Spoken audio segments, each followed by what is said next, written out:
Hello and welcome to the Gastric Health Show. My name is Dawn Boxall, and this week's podcast is all about insulin. The title is Why Insulin Levels Matter for Appetite and Weight Regulation.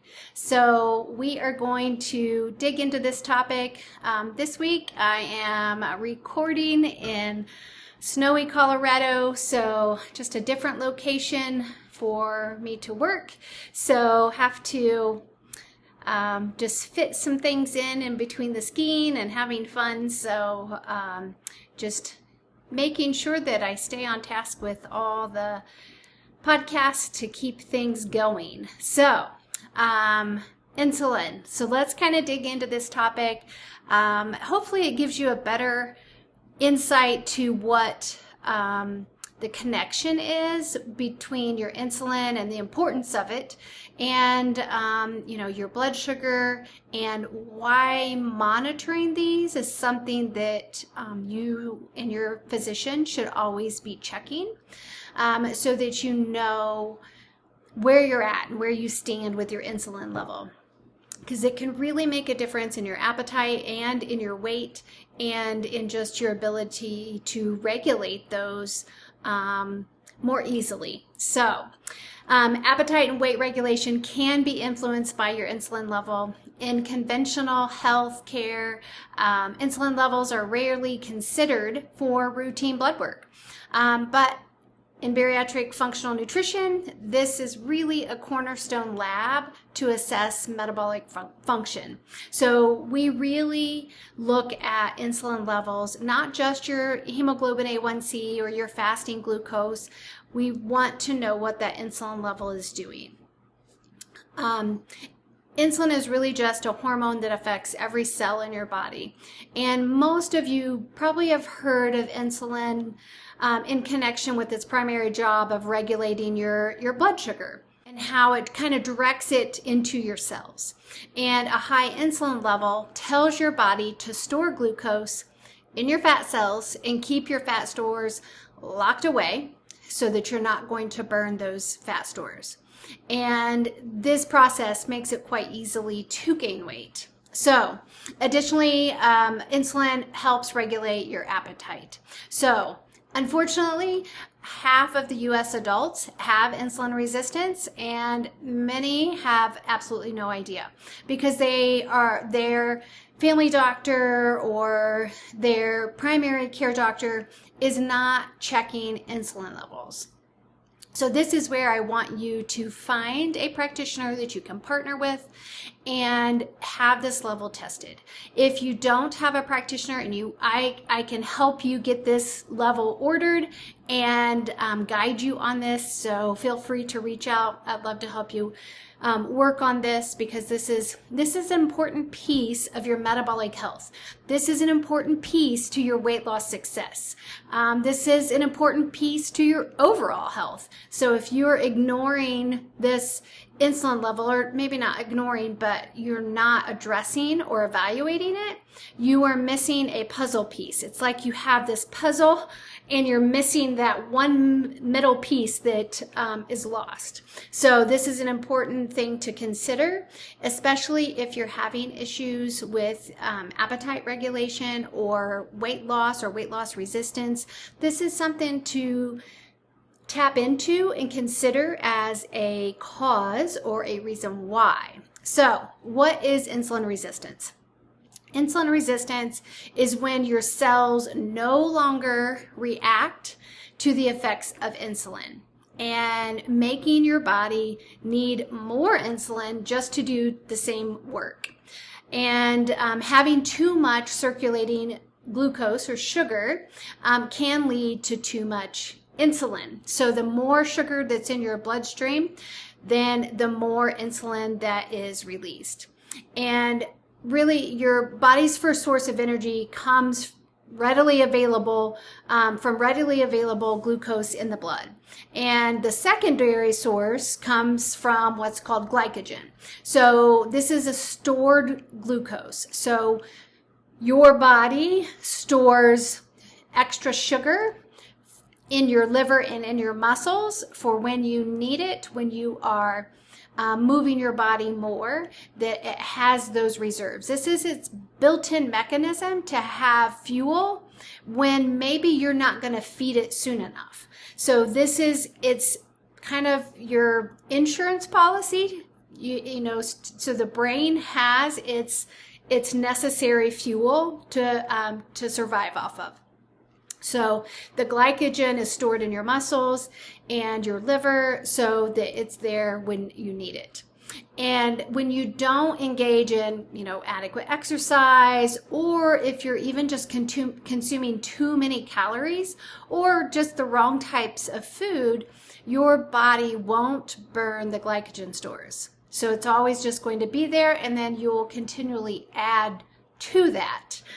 So that's why, you know, anybody in healthcare is always encouraging you to move your body and to make sure you're making healthy food choices that aren't going to be increasing this level and putting the demands in your blood sugar and your insulin.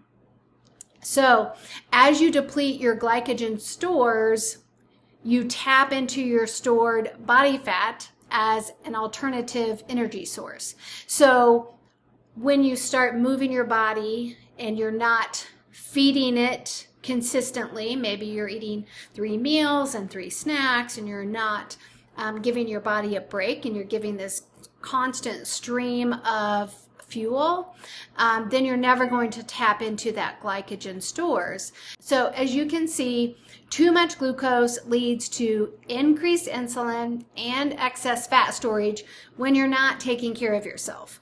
So if you're just not doing these self-care things, this is where it gets easy for it to compound very quickly and get you in a place where it's hard to get out of metabolically.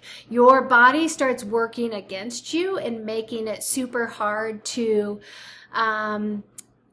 lose and burn that excess stored fuel when you're not taking care of yourself by moving your body and making good food choices and those types of things. So what causes insulin resistance? Technically, there are many factors that can cause excess insulin. So it's not only food choices. It includes many different factors outside of food, but food is included. So the main things that can really just set you up to be more vulnerable to insulin and glucose dysregulation is really just consuming an ultra-processed food diet. So more along the line of you're not getting whole real food. And then insulin resistance. So if you have insulin resistance, it makes it kind of hard to, it's like a vicious cycle. It perpetuates more insulin resistance. Your genetics play a role, inflammation, stress, poor sleep, and then too little exercise.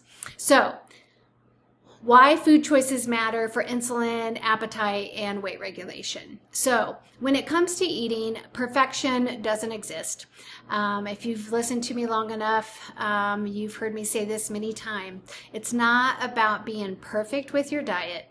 It's about what you do the majority of the time with your meals, your snacks, and those choices. If you're doing more ultra processed foods or packaged, prepared, fast foods on a regular basis, say even just you're having a meal out every single day, and you're just not cooking at home, you're relying on fast foods, that's when you're going to set yourself up or make yourself more vulnerable to having issues with your insulin and your blood glucose levels.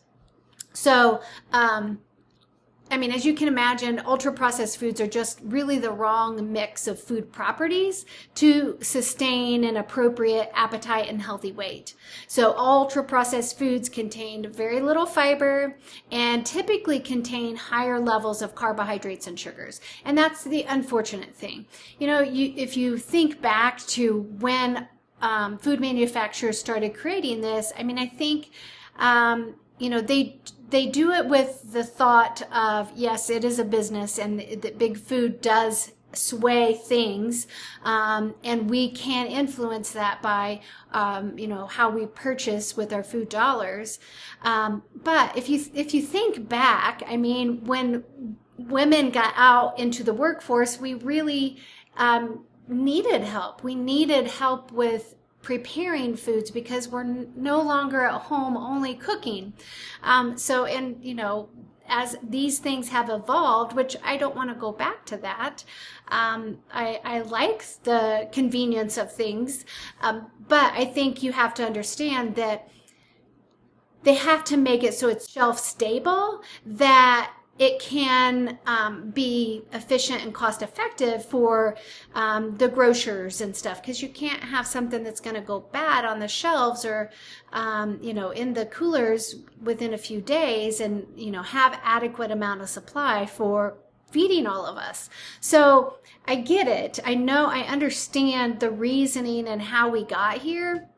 But I think we all have to just kind of step back and reflect and say, okay, I can make different choices because there are other things available, and avoiding those things that are already packaged and just low in fiber and have added sugars and added carbohydrates or added poor quality fats. Just those types of things are not going to serve our bodies well whenever we routinely consume them. Not occasionally, but routinely. So that's where you have to be cautious and be real with yourself, and making sure that you're not making these choices as frequently as you may not realize. So it's paying attention. It's being aware and being accountable to what you're putting in your body, because you are the only one that can fix this. You are the only one that controls what goes into your body. And that's what you have to reflect and evaluate, and really just kind of ask yourself, is this really an issue? So prioritizing whole real food at the majority of your meals and snacks is really crucial for your insulin and your blood sugar to remain stable, which then in turn impacts your appetite and weight. So the next one is how insulin resistance influences insulin. So one of insulin's primary jobs is to regulate glucose in your body. And having too much circulating glucose can lead to excess insulin. So the more sugar you have in your bloodstream, the more insulin is going to be released, because the insulin is kind of the director of taking it out of your bloodstream and into your cells. So you need insulin. And when you have repeated glucose spikes from high carbohydrate foods or sugary foods, this leads to repeated insulin surges to clear the glucose from the blood. So the more you spike your blood sugar, the more insulin is secreted. So having high levels of insulin tells your body to store glucose and not use the fat stores for energy. So again, it perpetuates this weight issue, and it's kind of a compounding effect. So it's all about kind of mitigating that glucose spike as much as possible, which is why I talk so much about just, they may seem bizarre and random, but utilizing, like having a salad first before you have a high carb pizza. That will help mitigate the glucose spike. So you won't need the insulin. The insulin won't be released. So again, it's little tweaks like that, or the apple cider vinegar, or walking after a meal. Enlisting these things that can serve your body is important to consider, because it's all about stabilizing that blood sugar so that your insulin isn't chronically having these surges that are clearing the excess glucose from the blood. So the more you can do that for yourself, and it's not like you're restricting and never saying I'm never having a pizza, or I'm never having a potato chip. I'm not doing it by itself. I'm going to have a protein source. I'm going to have some fiber first. I'm going to have a vegetable first. There's tons of studies showing that you have, if you eat a vegetable, then a protein, and then a carbohydrate, the blood glucose spike is less. So again, what does that mean? That means your insulin is not going to be surging to clear the glucose from the blood. So again, tiny things like this can make a huge difference. So then you never feel like I have to be super restrictive, or I can't have these things ever, or I can't have fruit because it's going to spike my blood sugar. No, you can have fruit, but you might need to have fruit with some nuts or a nut butter or a string cheese, just to make sure you kind of mitigate that blood glucose spike. The next one is the genetic connection to insulin, appetite, and weight. And this one, I will say, probably isn't talked about. And there's actually a ton of genes that are connected. There's 19 different genetic SNPs that can influence how your body regulates glucose and insulin. So to me, this is where, some people easily got themselves into diabetes because of these genetic SNPs. So yes, maybe the behaviors were there as well and the choices were there as well, but they maybe really didn't have to do much, and their genes kind of got clicked on and it just kind of took off. So I'm going to cover a couple of them just to kind of give you a baseline understanding of how your genetics are actually impacting how your insulin responds and your glucose is regulated, just at the genetic level. So there's a FOXO1 genetic SNP, and it plays an important role in glucose levels by regulating insulin signaling through a process called gluconeogenesis and glycogenolysis. So to kind of further explain this, certain carriers, so if you are an individual that have this genetic SNP, so if you're a carrier of this genetic SNP, you have a lower insulin response. So your insulin is not going to be responding to those glucose spikes. And so that means your blood sugar, the sugar in your blood, is going to stay elevated. So diabetes is easy for you to get. And to me, these individuals would likely benefit significantly from the glucose, those continuous glucose monitors, so that you can truly track what's impacting you the most. And that helps you dial in the foods a little bit more personal to you, because yeah, you can prick your finger so many times a day, which is not easy and uncomfortable and hard to remember. Whereas the continuous glucose monitors, it's always tracking you, and it's just one stick, and you keep that for a few weeks and then you change it again. So again, to me, that makes better sense, especially if you learn that you have some of these genetic SNPs. This is a no-brainer to me. Get a continuous glucose monitor and just really dial in what is driving those glucose spikes for you. Because all of us, we're going to respond differently to food, and the other factors in our life that drive it. So there's another genetic SNP, the SLC2A2 genetic SNP is involved in the first step of glucose-induced insulin secretion, and it is associated with increased insulin response to sugar and refined carbohydrate consumption, therefore kind of compounding sugar intake and cravings, especially for sweets. So usually these individuals with this genetic SNP are going to have a more propensity for sugary or carby type foods, sweet type foods, and it's going to influence how your insulin responds. So again, these are just 2 of the 19 different genetic SNPs that can truly influence how your body regulates glucose and insulin.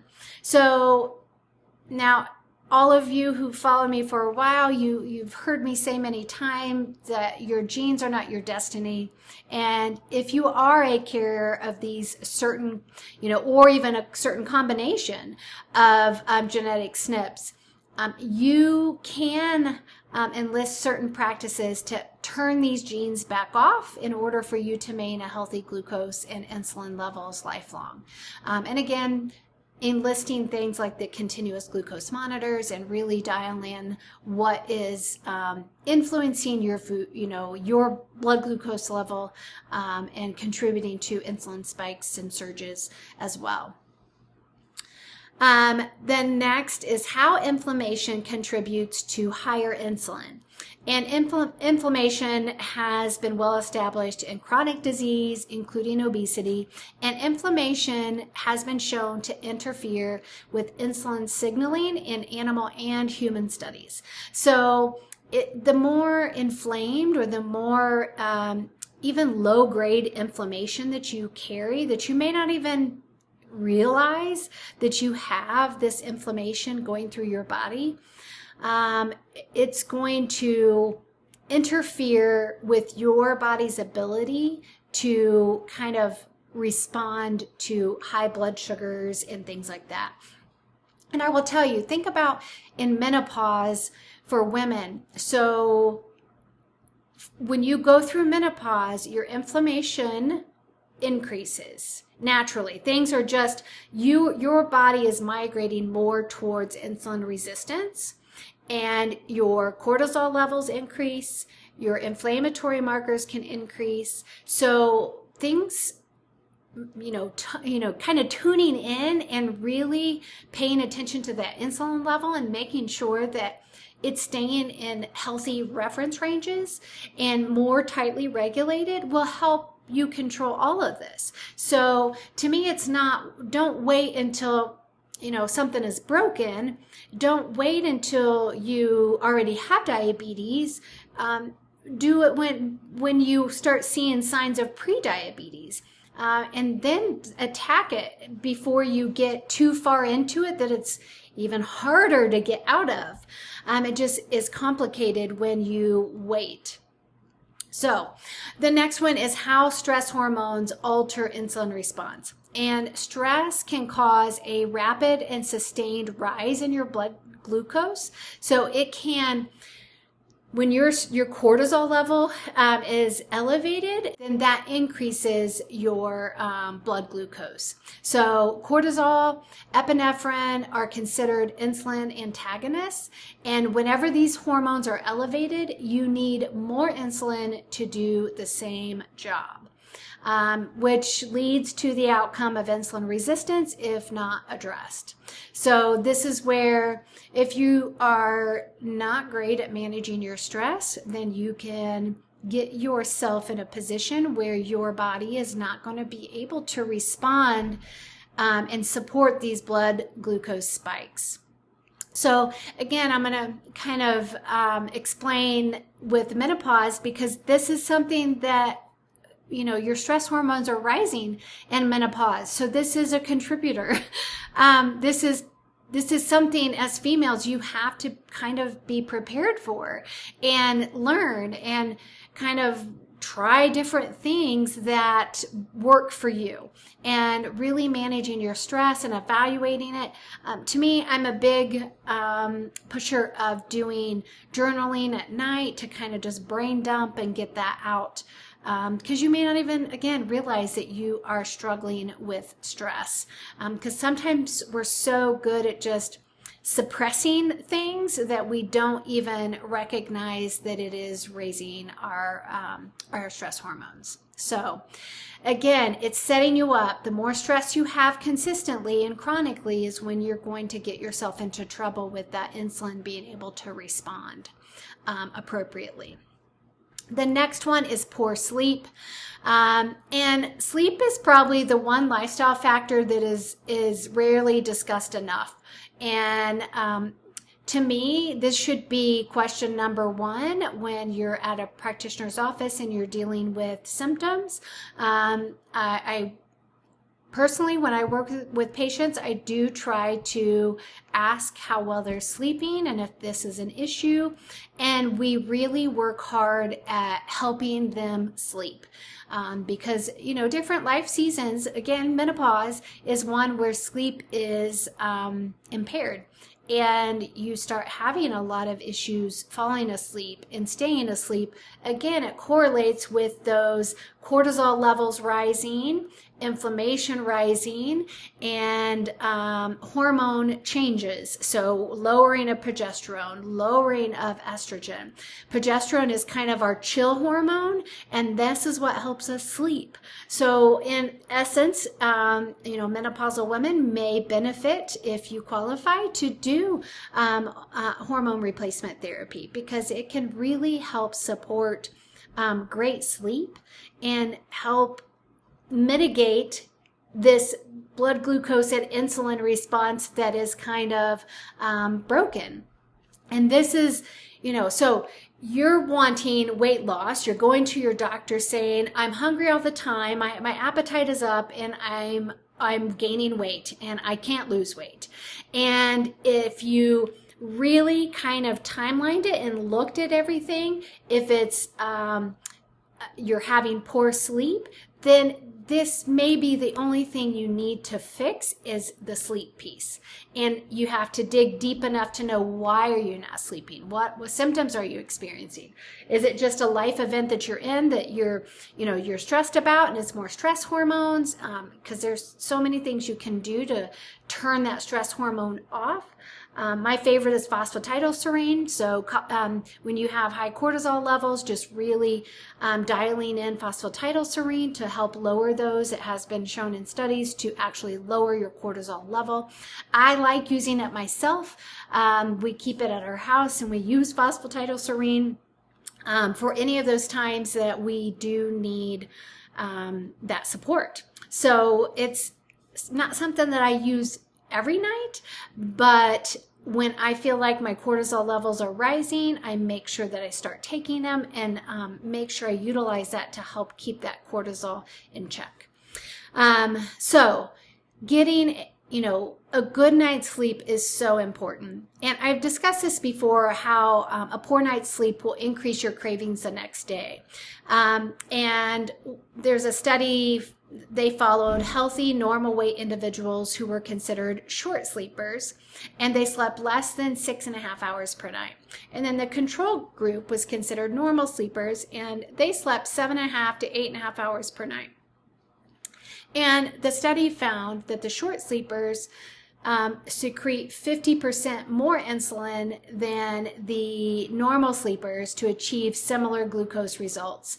And this places them at risk of developing insulin resistance in the long term, because their body is secreting more insulin because they aren't sleeping long enough for what their body needs. Sleep is, think of your restoration. This is how you get to feel better. This is how you restore, rebuild, replenish. This is an essential piece of being human. We need rest.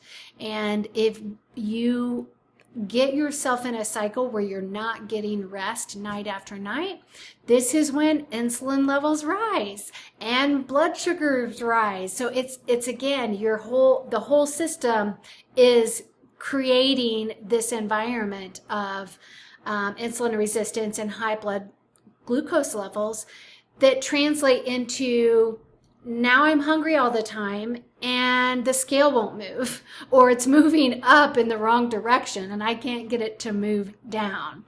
So this is where you have to work with someone who can help you really dial in how you can sleep. I've used so many different things with sleep. Something as simple as magnesium, the right types of magnesium can help. Not just any magnesium, but really dialing in the right type of magnesium can really help with sleep and relax. Progesterone for females is another one that can really help with sleep. Phosphatidylserine can help with sleep. Relax Max. There's all kinds of options depending on what you have going on, is really kind of dependent on what I use. But again, it's important to not forget about this piece, because this may be why you're having an A1C that's elevated, and you're having fasting, elevated fasting blood glucose levels. So your doctor might say, oh, your blood glucose is high. We need to get that down. Maybe we need to start you on metformin. But really what you need to sleep. And you've got to figure out, how can I sleep? So make sure you're having these discussions with your doctor so that you are figuring out really what's driving this shift. Additionally, this study also found that partial sleep deprivation is also associated with changes in your appetite regulating hormones, leptin and ghrelin, and it leads to increased appetite. So sleeping shorter, and it's literally not, I'm not going to say I haven't had a 6.5 hour night's sleep before. I don't chronically sleep that little, but I would say I'm more in the 7 to 8 hour range. But I mean, if you think about that, how easy is that to be in that 6.5 hour or less sometimes? And if you get stuck in that cycle, the longer you do that, you're going to struggle with your appetite. And it will be harder for you to deal with the cravings and the hunger that you are now exposed to. So now you have to find ways to avoid. It's kind of like you're putting willpower in charge, and that is never a good thing. And you never win when willpower is in charge. You'll never win with willpower. So you will always end up at some point giving in. It could be days, hours, could be weeks or months. We're all different on our willpower scale, but at some point you lose when it comes to willpower.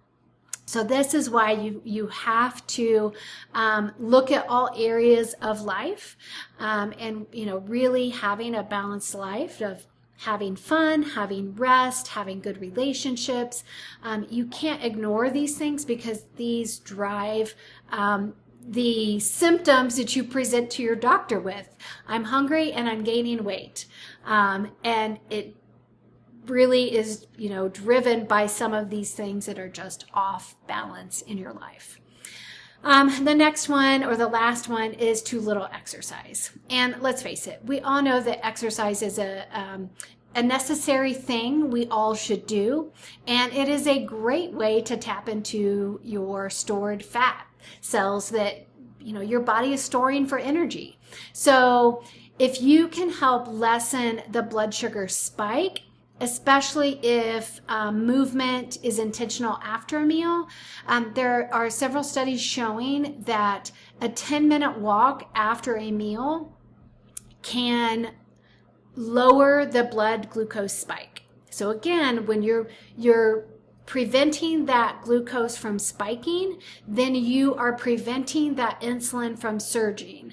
But when you are not, then your glucose is spiking, the insulin is spiking to help bring it out of the blood and into the cells. So if you can control those blood glucose spikes, you're going to control those insulin surges and really prevent any issues with having insulin resistance, or having dysregulated appetite and weight.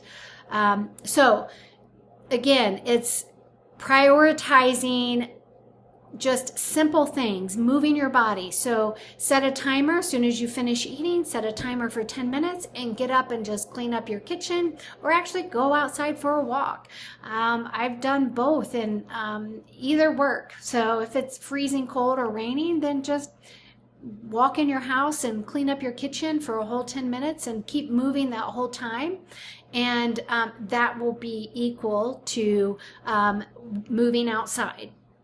So 10-minute walk is just a simple way to improve your insulin response and improve your appetite and weight regulation. So let's kind of wrap this up and pull this all together, because when your body stops regulating glucose properly, you can develop insulin resistance. And this means that your cells stop responding to insulin effectively and are unable to use the glucose floating in your blood. So insulin resistance causes more glucose to circulate in the blood, resulting in chronically elevated blood sugars. So when you evaluate the reasons that maybe you're experiencing this, one, first get your physician to check your insulin level. Find out where you are. And that's step number one. And then once you know what you're dealing with, then you can say, okay, how's my diet? Am I really eating a whole real food diet the majority of the time? Or am I relying too much on ultra processed foods? Do I already have insulin resistance and this is driving it more? Do I maybe have some of those genetic SNPs that are why I can't seem to get control of this easily? And then do I have inflammation? Is my stress out of control? Am I not sleeping well? And am I moving my body enough? So again, it's evaluating these areas that you can do. You have the ability to shift any of these. And it's something that you're the only one that can do it. I can't do it for you. Your spouse, your family members, no one can do this for you, not even your doctor. All we can do is encourage you to enlist some of these things. And I would say this is why, the gastric health membership is so helpful. It's very affordable in the aspect that you have access to myself as often as you need, and we really can dial in where your issues lie, and we can really kind of help shift you through the different areas and get you in a better place. We can work on sleep. We can work on movement. We can, of course, work on food choices and stress management. All of those things can't be ignored. But again, if you need blood work, I can help you get that. Any of those things through the Gastric Health membership is available so that you have everything that would make you be successful with your appetite and weight regulation. So I hope this has helped. I think it's given you maybe a deeper insight with insulin. I don't know how much it's talked about with your family physician. I hope it is. I just don't hear that frequently, that people experience that. So again, I think exploring this maybe new blood work that you haven't before is a great first step in getting you into the right direction with your health. So I hope you guys have a great week, and we will see you next time. Bye-bye.